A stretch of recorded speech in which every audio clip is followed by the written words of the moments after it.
Hello everyone, मैं विनोद स्वरूप, आपका language coach. New way of learning, easiest way of learning के आज के इस वीडियो में आपका स्वागत करता हूँ। जैसा कि आप जानते हैं, हम सिंथेसिस के लेसन को डिस्कस कर रहे हैं, जिसके 2 वीडियो अब तक ऑलरेडी पहुँच चुके हैं। डिस्क्रिप्शन में उनका लिंक है, अगर आपने नहीं देखा है तो उन्हें ज़रूर देखें, जिससे कि शुरू के रूल्स आपको समझ में आए, क्योंकि ये कंटिन्यूएशन में है। वैसे तो कोई भी रूल आप पहले पढ़ सकते हैं, लेकिन सिंथेसिस होता क्या है, उसका इंट्रोडक्शन क्या है, वो हर वीडियो में आपको मिलता रहेगा। लेकिन जब तक आप सारे रूल नहीं देखेंगे, बात क्लियर नहीं होगी। तो सिंथेसिस में, जैसा कि आप जानते हैं, कंबाइन 2 और मोर सेंटेंस इनटू 1, और सिंथेसिस को 3 पार्ट में डिवाइड किया गया है: simple sentence, compound and complex sentences. तो इन 3 रूलों में हम सबसे पहले सिंपल को डिस्कस कर रहे हैं, जिसके 3 रूल आप ऑलरेडी देख चुके हैं। उसके 2 वीडियोज़ हैं, प्लेलिस्ट में आप जाके चेक कर सकते हैं। इन्फिनेटिव और पार्टिसिपल के साथ साथ नॉमिनेटिव एब्सोल्यूट को भी हम डिस्कस कर चुके हैं। आज के वीडियो में हम डिस्कस करने वाले हैं by using preposition before noun और जेरेंड। नाउन क्या होता है, जेरेंड क्या होता है, ये पहले भी हमने आपसे कहा था। जैसे जैसे चीज़ें आती जाएंगी हम आपको एक्सप्लेन करते जाएंगे। ये भी नॉन फाइनाइट वर्ब का एक हिस्सा है। जैसे इन्फिनेटिव 2 है, पार्टिसिपल है, तो तीसरा ये जेरेंड होता है, जो नॉन फाइनाइट वर्ब्स में यूज़ होता है। तो जेरेंड क्या होता है, कैसे यूज़ करते हैं, समझ लेते हैं। सबसे पहले, a noun is always used after preposition. Noun हमेशा प्रपोजिशन के बाद आता है, या आप यूँ कह सकते हैं कि पहले जब भी कोई प्रपोजिशन आएगी तो उसके बाद नाउन ही आएगा। ये रूल, प्रपोजिशन के बाद हमेशा नाउन का यूज़ होता है। इन केस नाउन नहीं है तो हम वर्ब में आईएनजी का यूज़ करके जेरेंड बना सकते हैं, जो कि नाउन का ही रोल प्ले करता है। वो कैसे करता है, आगे हम देखते हैं। सबसे पहले हम देख लेते हैं कुछ प्रपोजिशंस और उनके एग्जांपल्स दिए हुए हैं। They go to market, to के बाद मार्केट दिया है, टू प्रपोजिशन है, मार्केट नाउन है। पर्सन, प्लेस और thing. We are in the class, in के बाद द क्लास, इन प्रपोजिशन है। She bought a pen for 10 rupees, इसमें फॉर प्रपोजिशन है, और 10 रुपीज़ पर्सन, प्लेस और थिंग नाउन है। He went to market for shopping.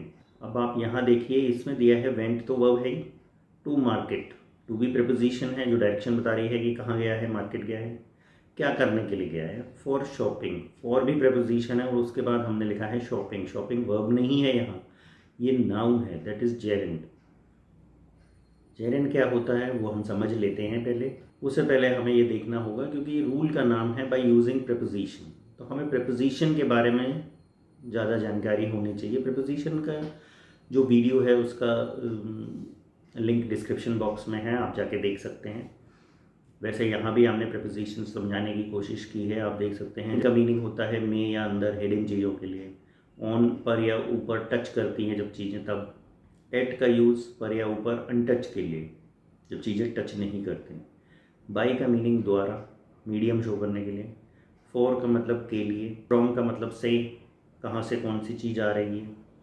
Of का मतलब का, की, के, ये उसको शो करता है, पोसेशन को। बिसाइड, बिसाइड का मीनिंग पड़ोस में, बगल में, साइड में। इन स्पाइट ऑफ, के बावजूद। विदाउट, बिना।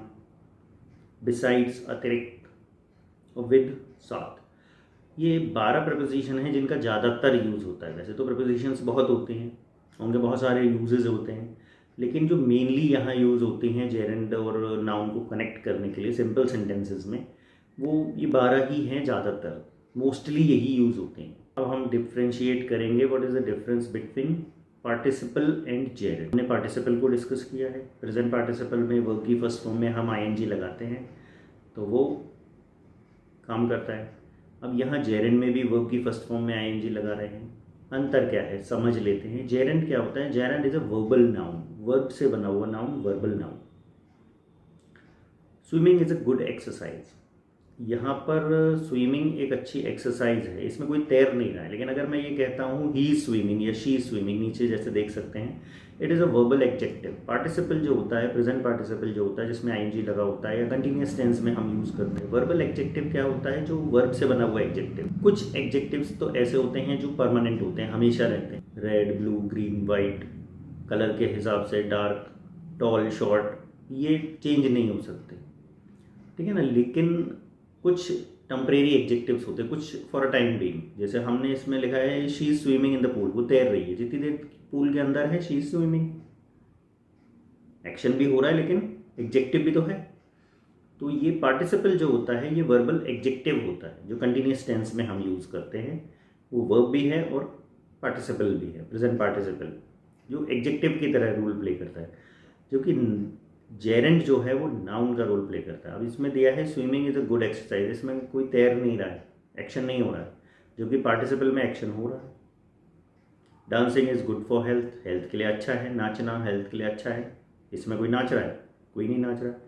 लेकिन अगर हम ये कहें Mona is dancing with her friend, Mona अपने फ्रेंड्स के साथ डांस कर रही है, तो वो दिख रही है, डांस करते हुए एक्शन होता हुआ दिख रहा है, उसकी क्वालिटी दिख रही है। एडजेक्टिव क्या है और नाउन क्या है, हम देखते हैं कुछ एग्जांपल्स कि इनको किस तरह से कनेक्ट किया जाता है। 2 सेंटेंस अगर आपको दिए, जैसे इसमें दिया है he bought a car, he paid 5 lakh rupees. He bought a car, उसने कार खरीदी, उसने पैसे दिए 5 लाख रुपए। जब भी किसी भी चीज़ के लिए मूल्य की बात आती है, कीमत की बात आती है, प्राइस की बात आती है, तो प्रेपोजिशन का यूज़ होता है फॉर, इनका नहीं होता, ये ध्यान रखेंगे आप। He bought a car for 5 lakh rupees, तो उसने जो कार खरीदी 5 लाख की खरीदी। हम की बोलते हैं लेकिन में बोलते हैं कि 5 लाख में खरीदी, लेकिन एक्चुअली में होता क्या है कि इसमें ये समझ लें फॉर का यूज़ क्यों होता है। हमने 5 लाख रुपए के लिए दिए, कार के लिए, ठीक है ना, इसलिए के लिए छुपा हुआ है इसमें, तो ये ध्यान रखेंगे। You help me, I would have died, तुमने मेरी मदद की। वुड हैव डाइड मीन मर गया होता, मतलब मरा नहीं, बच गया, मतलब एक्सपेक्टेशन, मतलब एक प्रोबेबिलिटी है, माइट भी ऐसा हो सकता था। तो कैसे, I would have died without your help. Your जो है वो पॉजेसिव केस है, पॉजेसिव केस के बाद हमेशा नाउन का यूज़ होता है। हेल्प यहाँ पर मदद है, मदद करना नहीं है।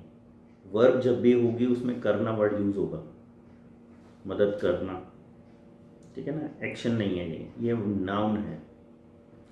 तो योर हेल्प। नेक्स्ट देखिए, he worked hard he passed, उसने मेहनत की वो पास हो गया। By working hard he passed, मेहनत के द्वारा वो पास हो गया, ये ध्यान रखेंगे आप। नेक्स्ट कुछ एग्जाम्पल और हैं, जैसे he heard the news, he failed, he fainted. He heard the news, उसने खबर सुनी, खबर क्या थी, ही फेल्ड, कि वो फेल हो गया। ही फेंटेड, वो मूर्छित हो गया, बेहोश हो गया। ऑन हियरिंग द न्यूज़, सुनने पर, समाचार सुनने पर। ऑफ हिज फेलियर, ऑन के बाद हियरिंग जो है वो जेरेंट है, और ऑफ के बाद हिज फेलियर जो है वो नाउन है, और बाकी हमने ऐसे ही जोड़ दिया है, he fainted. On hearing the news of his failure he fainted. जब 3 सेंटेंस दिए होंगे तो ज़्यादातर इसी तरीके से कनेक्ट होंगे, 2 प्रेपोजिशंस का यूज़ होगा। He gave me advice, he help me, उसने मेरे को एडवाइस दी और मदद की, दोनों काम किए।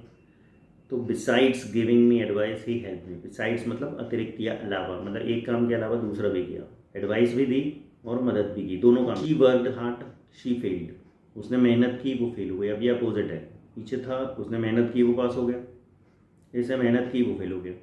तो इसमें क्या है, इन स्पाइट ऑफ, के बावजूद, मेहनत के बावजूद, in spite of working hard he fail. तो आप ये भी देखेंगे कि कौन सी प्रीपोजिशन का यूज़ करना है। आपकी जो भी बुक है उस बुक से आप एक्सरसाइज करें। इन केस कोई सेंटेंस आपकी समझ में नहीं आता है, कोई प्रॉब्लम आती है, you can write in the comment box, I will try to answer all your queries. आज के वीडियो में इतना ही। Keep watching, keep learning and don't forget to subscribe my channel. Thank you.